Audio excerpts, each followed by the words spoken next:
All right, so in today's video, it's all about how does the Realtor Settlement and the National Association announcement impact our local market, and what does it actually mean for you, the consumer? So my name's Alivia Roberts. I'm a local real estate agent with the Harrison Lilly team. Now, I so appreciate you being here.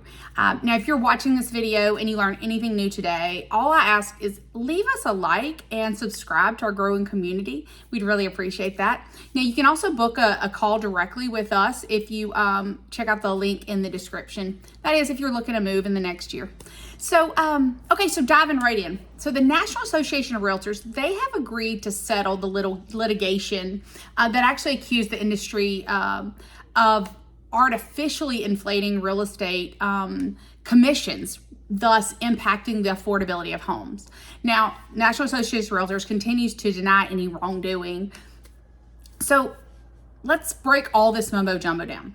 Well, so first let's look at what is the current commission structure and where, when these pieces take in effect in mid-July, what does that mean for us, right? So the current commission structure, it provides that sellers and the buyer's agents typically split an amount that's been negotiated on. Now, typically that ranges anywhere between, 5, 6, 7, depending on, well, we won't get into those. We'll just stay like what's typical, right? So again, the current commission structure provides that the sellers and buyers agents split an amount that typically ranges between 5 and 6% of that home sale price. It's a negotiated fee. It's always been a negotiated fee that the seller and the selling agent negotiate. Now, the class action lawsuit alleges that the National Association of Realtors, the rules inflate commission because the rules state that they require sellers agents to make a compensation offer to list the house on the multiple listing service, aka the MLS, right? Well, it's just the home selling database. So all the agents put all the information into one database so that it has its exposure to more eyeballs for the goal of getting you a higher price or getting the seller a higher price and helping the buyers make sure they know everything that's available. Well, so interesting enough, it has been required to input into the the multiple listing service what fee the seller has agreed to pay toward the buyer's agent's fee. And yet it's always been negotiable. Like you could put in as low as $1. And so now, ultimately now, starting about mid-July, instead of realtors being able to access the MLS, seeing it and seeing what the seller is willing to pay in commission, if they're representing the buyer, which is super efficient.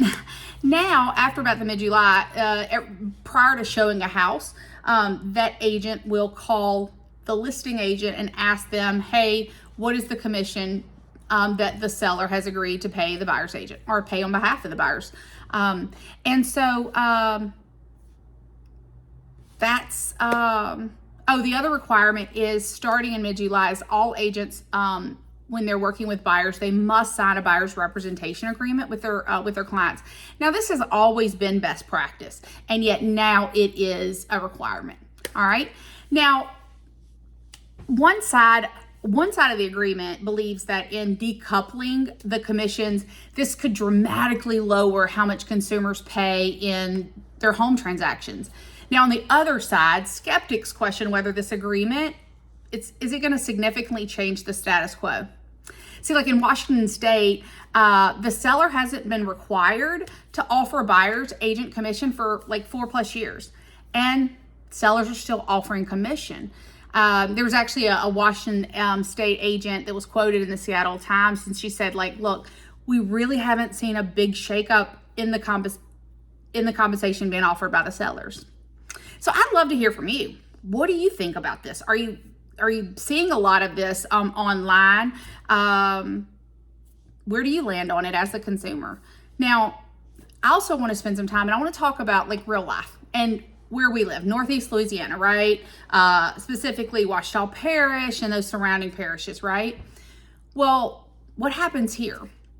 Well, interesting enough, if a lot of times if we ask the seller and we say, hey, who actually pays the buyer's agent commission?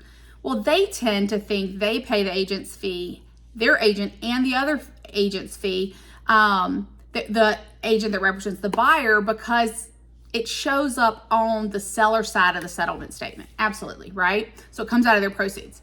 And yet, sellers take into account when they sell, like, what's the number they want to walk away with. So minus commission, minus any other closing costs, minus any updates, upkeeps, things like that they have to do to the house. Well, so a lot of times buyers will say, well, in essence, then we're just financing the commission. We've always financed the commission into the mortgage. So whichever side you land on, right, there's just two different perspectives here. Now, I'll share my perspective around this and what we know in our area. So sellers list to ensure that they can sell their house for the most money possible with the least amount of hassle and in the time period that suits them, right? Well, if by not offering a buyer's agent's commission, then the agents representing buyers will have to seek compensation directly from their clients, from the buyer client. Well, this could make it harder or maybe even impossible for cash-strapped parties to buy a home. And so now we're right back to, did we just pull buyers out of the market? And when we have less buyers in the market, sellers have less availability to sell their house for the top price. So, half a dozen six, right? Now, in our area, we typically see buyers bring their down payment funds and they ask the seller to pay their closing costs. And again, this is part of the negotiations, right? A lot of times buyers that are paying their own closing costs, what they'll do is they want to negotiate the list price down, right? So if a seller isn't offering a commission for the buyer's agent, odds are the buyer's going to request the seller to pay, if as part of their closing cost, the buyer's agent fee as part of the negotiation, and then just wrap it up as part of the closing cost. So in essence, we're right back to where we were but prior to this statement, where it's financed into the price. It's just all about where do we put that line item on the closing cost. So again, half a dozen or six. Now they're going to be, the sellers who don't agree to pay the buyer's real estate agent, they might end up selling. Again, maybe they have to sell their house at a lower price or not at all, because is this going to